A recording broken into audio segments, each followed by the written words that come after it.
Olá pessoas, tudo bem com vocês? Sejam todos bem-vindos a este canal, sejam bem-vindos às pessoas novas, certo? Que vocês se sintam muito bem acolhidas aqui, neste canal, que é uma construção. Na verdade, juntos nós construímos saberes, nós construímos discussões. E hoje o vídeo que eu vim trazer para vocês é a respeito do luto.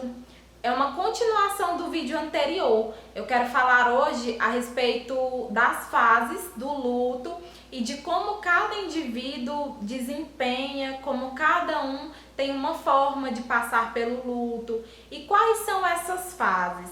E também o que o nosso cérebro, o que as nossas reações nos provocam com o luto. Se você quer saber mais sobre este assunto, se você quer descobrir sobre como passar por essas fases, vem comigo.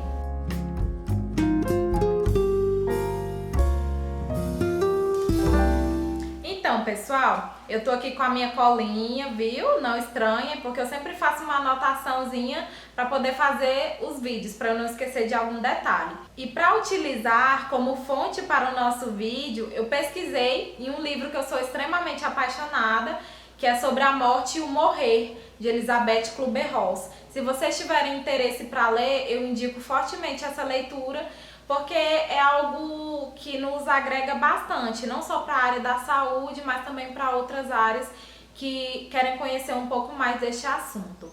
Então, é elencado 5 fases que cada indivíduo geralmente passam.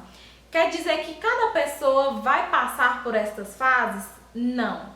É algo que cada um vai desenvolver da sua maneira, da sua forma, com a sua própria personalidade. Porque para cada indivíduo, o luto é experienciado de uma forma diferente. E estas fases, elas não dizem respeito apenas ao luto propriamente dito, mas também aquelas pessoas que já estão doentes, estão nas fases terminais, as pessoas que recebem a notícia de uma doença que tem determinada quantidade de vida, principalmente quem está atravessando uma doença muito grave.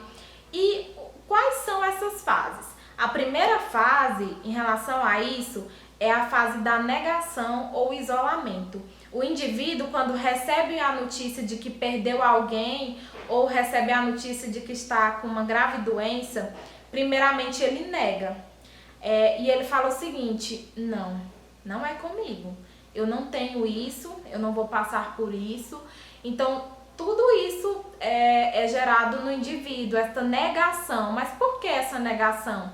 Porque é como se fosse um mecanismo do cérebro, um mecanismo de proteção contra o choque, contra aquela notícia inesperada. Então, o mecanismo de defesa é uma barreira, né? Uma barreira ali para o indivíduo, para que ele se proteja daquela informação. Então, ele desenvolve essa postura de negar a realidade.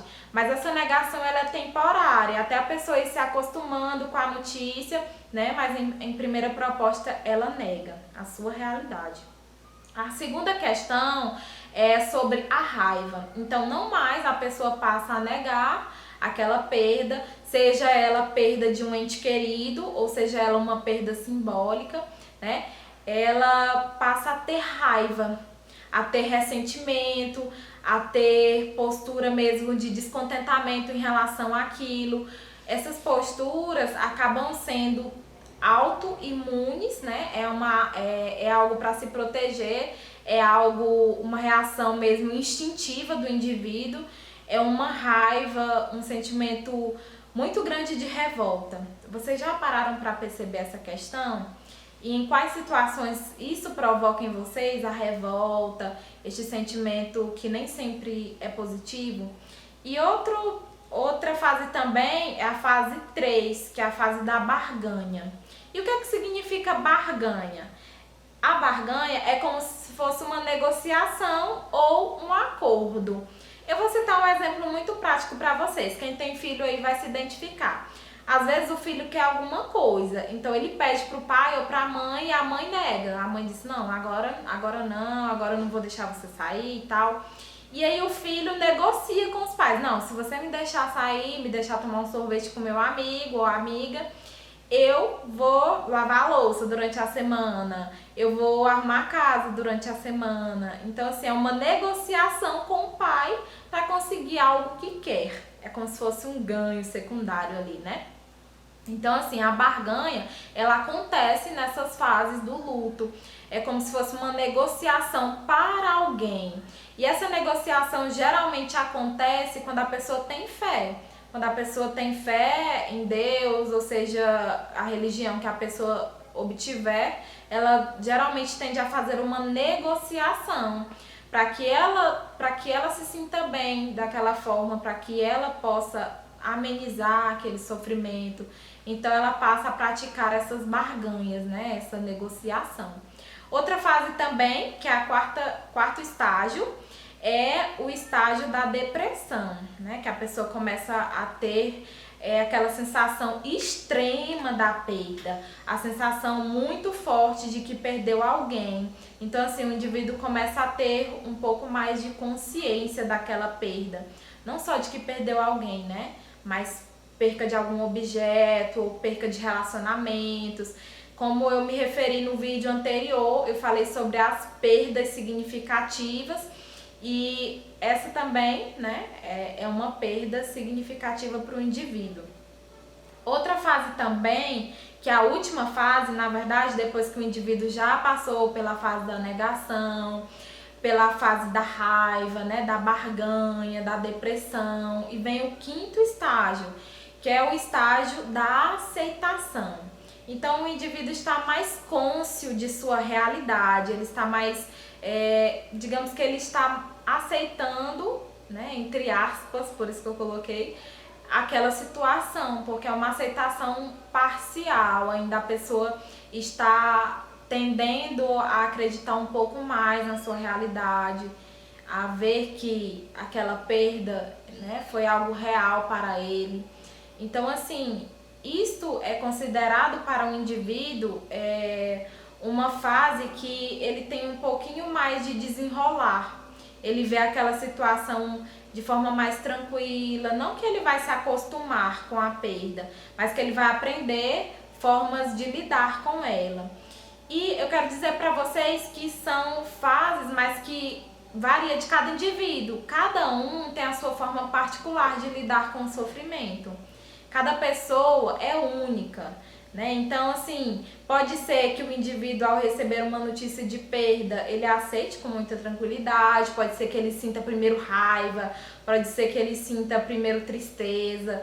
Então, assim, isso varia muito. E eu quero também dizer para vocês, né, que quando tiverem alguma situação semelhante a essa, vivenciem a dor. Se deixem realmente passar por isso, porque quando o luto ele não é vivido, não é experienciado, é como se o indivíduo não tivesse concluindo aquela fase, como se o indivíduo não tivesse se permitido a isso. E principalmente agora, nesses tempos de pandemia, né? Mesmo que às vezes a pessoa não possa enterrar o seu ente querido ou fazer aquela cerimônia como é de costume, mas encontre formas de falar sobre a sua perda com a sua família, com os amigos. Ritualize aquele luto. Quem fala isso sobre ritualizar o luto é o Rodrigo Luz, tem um pensamento fantástico. O que é isso? Ritualizar o luto. É quando você pega algum objeto, algo daquela pessoa e lembra dela, chora, se permite vivenciar aquele luto.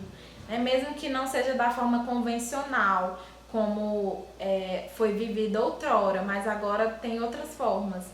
E eu quero também trazer para vocês aqui um questionamento lá do Instagram, viu? Teve participação lá do Instagram. Uma pessoa me questionou o seguinte: como é a relação do eu com a perda, né? E que reflexão você poderia fazer acerca da hipótese do eu como objeto de amor para si mesmo e a elaboração das perdas na psique humana. Vamos por partes, né? Então aqui ele perguntou sobre vários questionamentos. Primeiro, o eu. Como que o eu lida com o luto? E aí eu jogo para você, né? Porque cada um tem uma forma diferente de viver a dor, de viver o luto. cada um tem uma forma singular, até mesmo porque o luto ele pode ser considerado de acordo com a religião, de acordo com a própria personalidade do indivíduo. Cada pessoa tem uma forma diferente de viver o luto. Outra coisa também que ele me pergunta, né, que reflexão você pode fazer sobre o eu como objeto de amor para si mesmo. Na verdade, esse objeto de amor, eu acredito que ele é meio que deixado em segundo plano quando existe o luto, porque é muito de experienciar algo para alguém. Quando o luto é de alguém, né? É de alguém querido que você perdeu, mas isso não quer dizer que você vai se anular no luto, né? Que você vai estar experienciando algo seu também. Porque quando vivencia o luto, isso diz muito de nós, de como será a nossa reação frente ao luto. Não sei se deu para vocês entenderem. Depois, se vocês tiverem dúvidas, podem me perguntar. E como que a psique humana, ela reage frente ao luto. Então, a nossa psique, ela não reage de forma negativa. Ou ela reage de forma negativa, desculpa pessoal. Ela reage de forma negativa no sentido de que, né, depende das vivências que você já teve. Se você tem uma relação traumática com o luto, se você já passou pelo luto, às vezes pode ser que você passe de uma forma mais tranquila. Então isso varia de pessoa para pessoa, que a psique humana é muito dinâmica. Então assim, pode ser que você crie uma resistência contra o luto e não se permita vivenciar aquilo. Então é algo para nós refletirmos, né, pessoal? Espero assim ter contribuído de alguma forma.